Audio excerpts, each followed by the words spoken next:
My 82-year-old mom had high fever. My dad refused to take his blood pressure pills and was fighting with the doctor again. And Joy was sick too. I was taking care of all three of them. At the same time, I was leading a 2-day workshop for a high-caliber client. I'd already missed 2 of my workouts. I looked at the clock and it was 8 p.m. I realized I hadn't even eaten breakfast or lunch. That was the moment I knew something was completely off. Something had to change. I hadn't honored one of the most important principles I teach. I had to set some boundaries. Not to push others away, but to protect my energy. To show up fully for my family, my clients, and most of all, for myself. Hello, my beautiful friend. This is Jill Douka, Master Certified Coach, and today we're diving into a topic that every high achiever secretly struggles with: how to set boundaries. Episode 13. Joanna at the Global Academy of Coaching Leadership Certification class says, I want to help others. I really want to give and support people. My beautiful friend, if you're one of the people-pleasing people, I have news for you. You are a really selfish person. I know now that this will freak you out, but bear with me.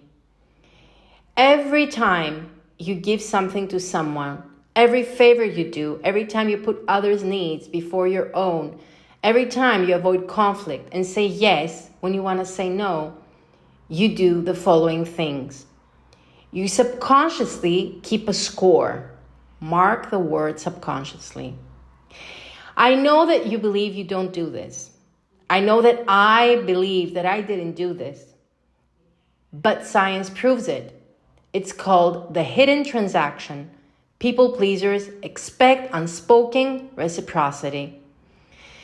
When someone habitually says yes to meet others' needs, they often expect appreciation, acknowledgement, or reciprocation.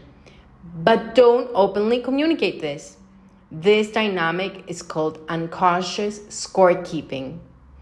According to Dr. Harriet Breaker, clinical psychologist and the author of The Disease to Please, people pleasers give to get, though they're often unaware of it. This giving is driven by fear of rejection and a hope for love or approval in return. People who chronically please others often keep internal ledgers of their sacrifice, silently expecting others to notice and repay their loyalty. This is what Dr. Breaker says. Now, unmet expectations create resentment. When people pleasers don't give what they silently hope for, it leads to resentment, which they say they suppress to maintain the nice person identity. And over time, this unresolved resentment becomes emotional fatigue. This is explicitly explained in the Journal of Personality and Social Psychology. It's study done by Fickel and identifies the unexpressed expressions in relationships are a key predictor of dissatisfaction and passive-aggressive behavior. Now, suppressed needs and emotional labor accumulate, and they lead to internal resentment and eventually relationship strain. This suppressed resentment becomes a high risk of burnout and anxiety for people pleasers.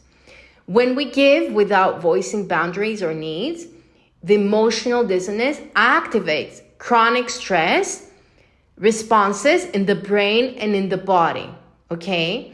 A study from Emotion in 2014 showed that participants who engaged in self-sacrificing behavior while hiding their negative feelings showed elevated cortisol levels and reduced emotional regulation. My beautiful friend, scorekeeping comes from a survival mechanism. It's a neurological standpoint, the reticular activating system. We have been talking about it very much at the Global Academy of Coaching podcast, and the prefrontal cortex. They track perceived fairness and effort to reward ratios. So they're keeping the score. And my beautiful friend, once we give more than we receive, our brain will flag it as social debt imbalance, even if we pretend that it doesn't matter. So here's the truth. If you say yes when your soul wants to say no, if you're keeping score while hoping that someone just once will give back to you, your heart is silently keeping score. And you deserve more than that. You deserve mutual energy. You deserve reciprocal care and honest connection. And it starts with setting clear, kind, and powerful boundaries. Okay, Jill, so how do we achieve this? Now, let's see how we can start actually setting healthy boundaries. I'm going to share with you my top 3 boundary setting strategies that we work with at the Global Academy of Coaching Leaders Certification, and I coach my high caliber one-on-one coaching clients. Now, they're simple, powerful, and life-changing. Now, the first one, start with yourself. Go to the mirror, look at yourself in the eyes, and simply say no. Say it again and again. Say no 10 times a day. You'll be surprised by what happens. We do this exercise at the Create Your Life with Jill retreat, and it's mind-blowing, okay? At first, it may feel strange, awkward even, but then something shifts. You begin to feel your power. You begin to realize that you have a choice and that no is not rejection. It's sacred boundary. Now, the strategy number 2 is to start practicing saying no to the small stuff. This is where you start building your no muscle, okay? Your boundaries muscle. Start saying no to little things that don't matter. When the delivery guy asks, do you have change? Say no. When someone offers you a sweet you don't want, say no. When you're invited to something that drains you, say no. Make it a game. Just try it for one day.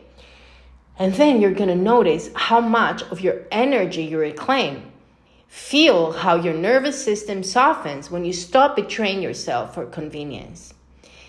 The third strategy is for all of us to realize that no is a full sentence. We don't need to explain. We don't need to justify. We don't owe anyone our reasons. Just no. That's it. Full stop, period. Because your time matters. Your energy matters. Your health matters. You matter.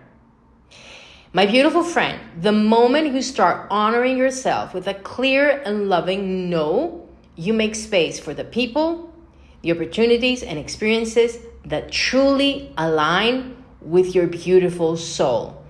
And that truly is where freedom begins. When I was learning how to drive, my teacher had a very special way of teaching me how to park. It was really unconventional. He told me that in the beginning, it was best to really go slow in reverse and actually touch the other car behind me. And then move forward and touch the car in front. At first I thought, is he serious? Why would I ever do that? But then he explained, you need to get the feel. You need to understand how close you really are. You need to know how hard to push the pedal. That's the only way you'll learn where your limits are.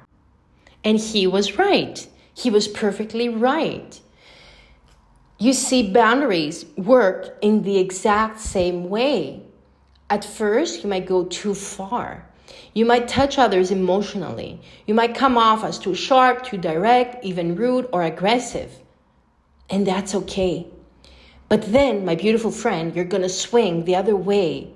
Being too soft, too accommodating, trying not to hurt anyone at the cost of yourself. But over time, we learn. You begin to feel it. You begin to understand your own limits. You begin to set boundaries with grace, not guilt. And just like parking, it's never perfect in the beginning. But the more you practice, the smoother it becomes.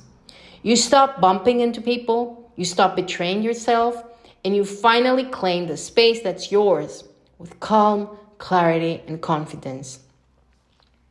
Now, my beautiful friend, let me know in the comments, what is the one micro lifestyle change you're committing to after today's episode? I really want to know, did something shift for you? If yes, please share this with a friend who needs it. It means the world to me to hear what resonated with you, what helped, and what made a difference. I read every single message. You are the reason I do this. And if you're inspired, I'd be incredibly grateful for a 5-star review.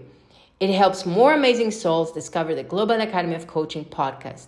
The more love we receive, the more visibility we get, and the more lives we can touch. And a little reminder, our Create Your Life with Jill retreat is almost sold out. This is your moment to create the life plan that aligns with your highest self, with clarity, purpose, and real lasting momentum. Email us at info@globalacademyofcoaching.com to receive the full details. Until then, my beautiful friend, keep thriving.